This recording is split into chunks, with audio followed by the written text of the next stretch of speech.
Hey, how's it going, guys? Another build video from me, Easy Nifty. This one's a little bit different. This one is actually a PvE based um one bar build. What I've been using in Archive on my Arcanist. I've been having lots of fun with this build. This build's been fun to play. It's very strong in my opinion. Could it be better? Probably. But it's been working for me. I've been enjoying it, been having lots of fun with it. And yeah, I just wanted to share it with you guys out there. So let's go ahead and jump into it.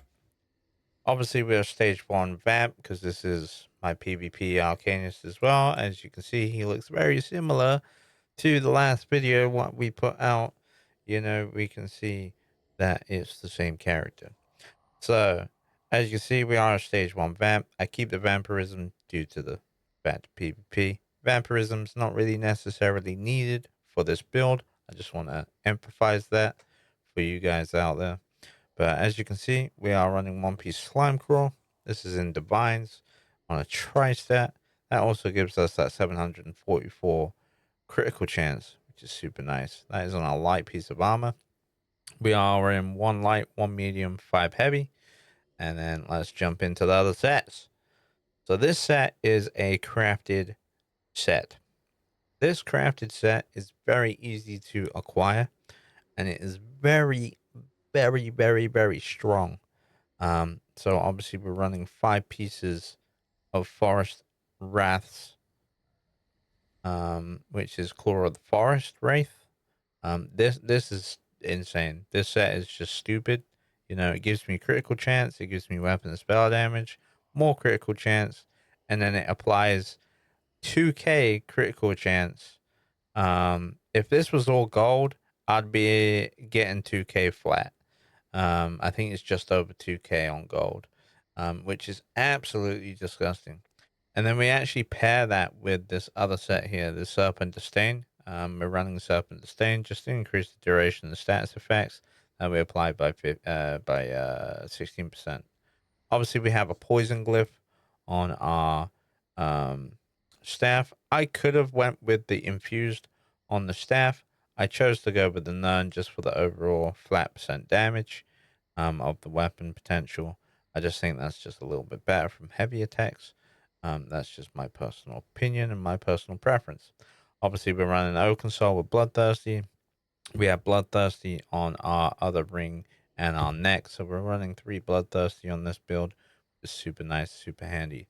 But let's go ahead and jump into it. We are divine across the board, other than my chest and my legs. I ended up putting them to reinforce just to keep our resistances up just a little bit higher when we're in situations. We can just keep our resistance up just a little bit higher. And I just think it's just overall a little bit nicer to do. Um, you know, other than that, we're in divines across the board. We are tri-stat across the board. And then obviously with the neck and the rings, we are taking weapon and spell damage and Magicka recovery across the board. So that's super nice, super handy. Our scribed ability, we are taking Bloody Burst. What this does is it applies bleed, and then I'm also getting a 6k heal over 10 seconds, which is just minus supplement heal for me at this point. I felt like I needed just something just to heal myself just a little bit more, and I wanted something to be still doing damage. So I ended up just going with this, and it worked out quite nice. It worked out okay. By the time you end up getting some buffs and whatnot in the archive, it works out okay. And then that also adds major savagery. If you did not want to use that, I would highly recommend rocking the Ulsfid from the Mages Guild and rocking the healing contingency. What that will actually do is just give you a ton of healing. So that is another option what you can actually do. Um, I personally just wanted to try and keep a little bit more damage, as well as being able to heal myself a tiny amount. So I ended up with going with the blood burst, which was just a little bit better for me, in my personal opinion.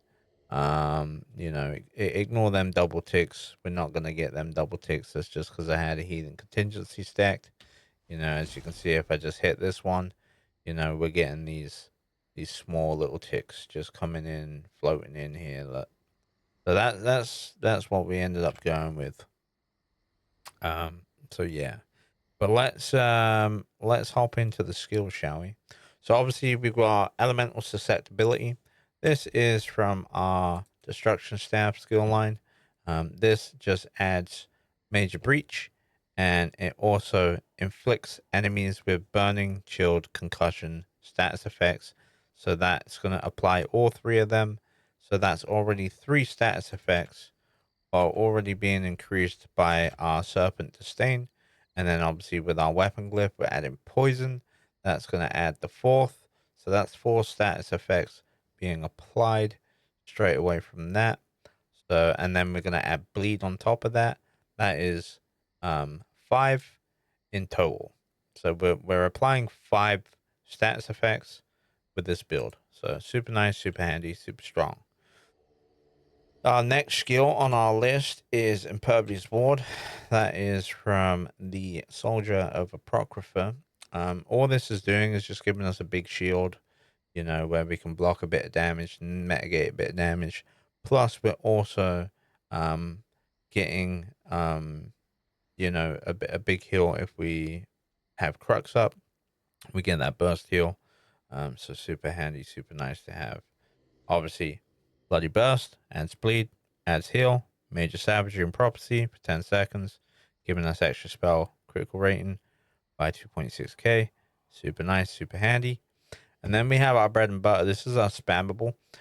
So I normally tend to try and spam this up, and then I normally try to use beam.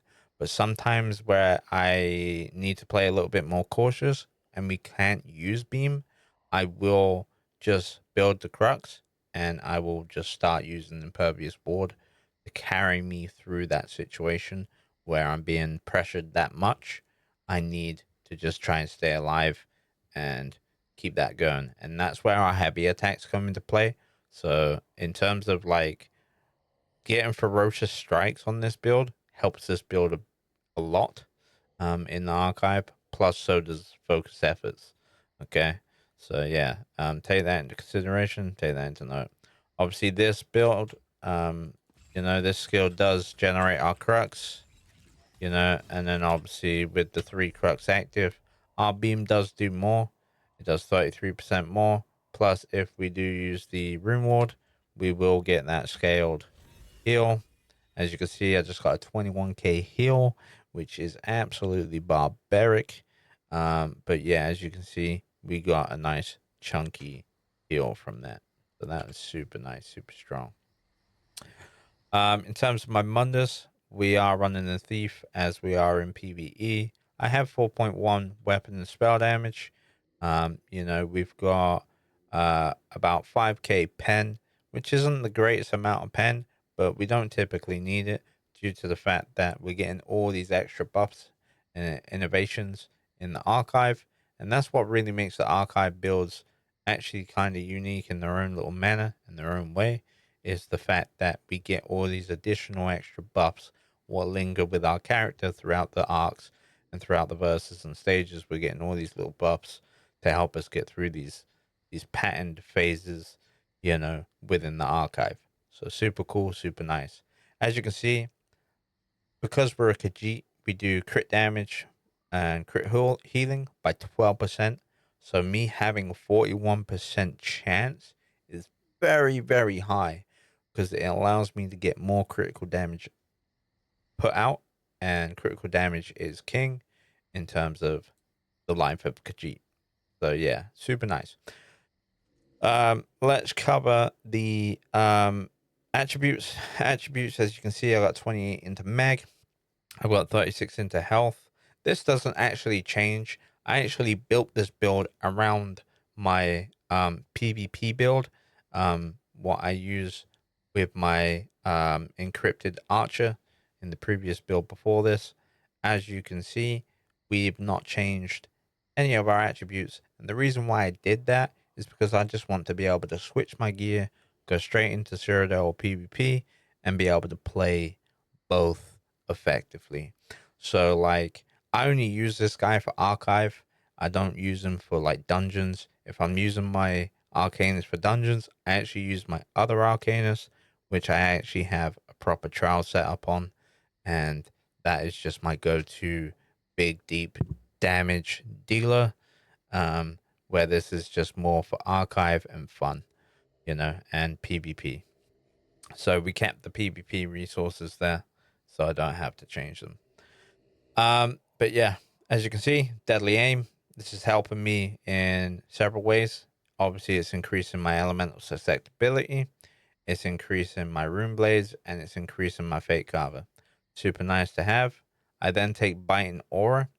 Biting aura is increasing my rune blade's third hit, which is AoE. It's also increasing my AoE from my bloodburst, and it's also increasing the AoE from the pragmatic fate carver. So that's super nice to have. And then obviously fighting finesse, that is increasing my 12% to 20%, which is super strong, super handy. That's making my healing from this ability and the healing from the ward whenever I have the 3 cruxes up, be a lot more potent and a lot more stronger. That also being said, we can obviously, like I say, always swap that ability out for healing contingency. As we get higher up, we may probably have to do that, as this build probably does lack a little bit of healing, later on through the stages. It probably will lack healing, hence I would probably drop that eventually and then swap it for the healing contingency eventually. That also being said, we take Wrathful Strikes. Wrathful Strikes is just giving me flat weapon and spell damage, which is just overall just increasing the damage done by my with my abilities, which is just super nice. And then obviously for our ultimate, we take King's Gaze. This is also a flex spot. I think as you get on later past, say like Arc 8, Arc 9, you probably could swap this one out for like a Gibbering Shield, and that would probably serve you a little bit better as you're going through the higher stages. Obviously we have to make iteration changes as we get past certain stages in the archive.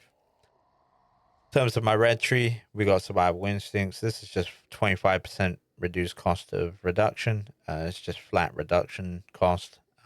Super nice, super handy. I've got rejuvenation. I've still got sustained by suffering, and we got celerity. I don't change any of them, and I don't change my green tree either. I kind of keep it all just how I have my PvP setup. The only one what will change is my blue tree. Obviously, we take off the PvP passives and put on some PvE passives what benefit us. But overall, I'm pretty happy on how this actually does work. As you can see, we got 20k max mag. I got 33.7k health, and I've got 17.4k stamina. We're only using one stamina ability. Everything else is Magicka related, so it's super easy for us to get our mag back. We do have 1658 mag recovery, and we have 1617 stam recovery, and we got just over 750 health recovery. So that's super nice, super handy to have. But yeah, in terms of damage, as you can see, we can dot them up with the poison, the damage and stuff, and then we can just beam away. It's very, very effective. It's a really, really solid build. I went with the ice staff. Reason why I went with the ice staff is like I say, when I'm being pressured and I need to, build my crux, and I'm doing these heavy attacks in between, and we're hitting them with the bleed, so we're getting some heals in, fighting a marauder or something, at least then I can still pop that big heal, you know. And then once he's gone, we can just go back to beaming again, which is super, super, super, super nice. But that's what I've been rocking on my Arcanist for my archive build recently. Super fun. Been really enjoying it. I think it's a solid little build. It's easy to acquire, as both sets are crafted. And yeah, I'll have a written guide down below. I'll have it all listed out nice and neat for you guys. I hope you all have a good one. Take care. Enjoy the rest of your evening. All the best.